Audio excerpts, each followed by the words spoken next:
Այս պատմությունը մի ժամանակի ողբերգական լուր գաղտնիքների շուրջ է,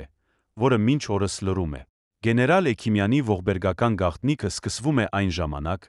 երբ անապատի դռները բացվում էին։ Հայտնվելու մեջ մի քանի գողեր, որոնք լաց լինում էին մի երգի տակ, որի բառերն ավելի շատ հիշեցնում էին անցյալից եկած մի սարսափելի վերհիշում, քան պարզապես մի երգ, եւ նրանք երգում էին առանց հասկանալու, թե ինչու, որովհետեւ դրանք ի վերջո հանգեցան այդպես ենթագիտակցական մի սովորություն դարձած մելամաղձոտություն։ Սակայն նրանց մեջ մի մարդ կար գեներալ Էքիմյան։ Նա, իհարկե, էր գողերի հետ, բայց տարբերության մեջ էր մյուսներից, նա ոչ միայն շատ ազդեցիկ էր, այլ մի օպերացիա ուներ։ Տեղում գրող կայսերական քարտերի հավաքածու։ Մարդիկ, ովքեր նրան գիտեին, ասում էին, որ նա չէր կարող իր կյանքը կապել որպես սովորական մարդ։ Նա քաջություն էր ցույց տալիս,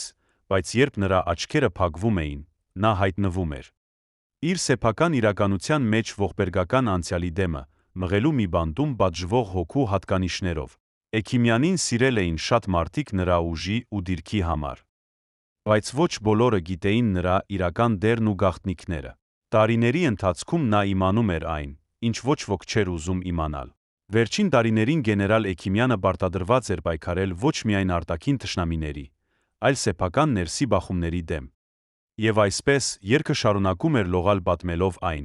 ինչ գողերը երբեք չէին պատմի։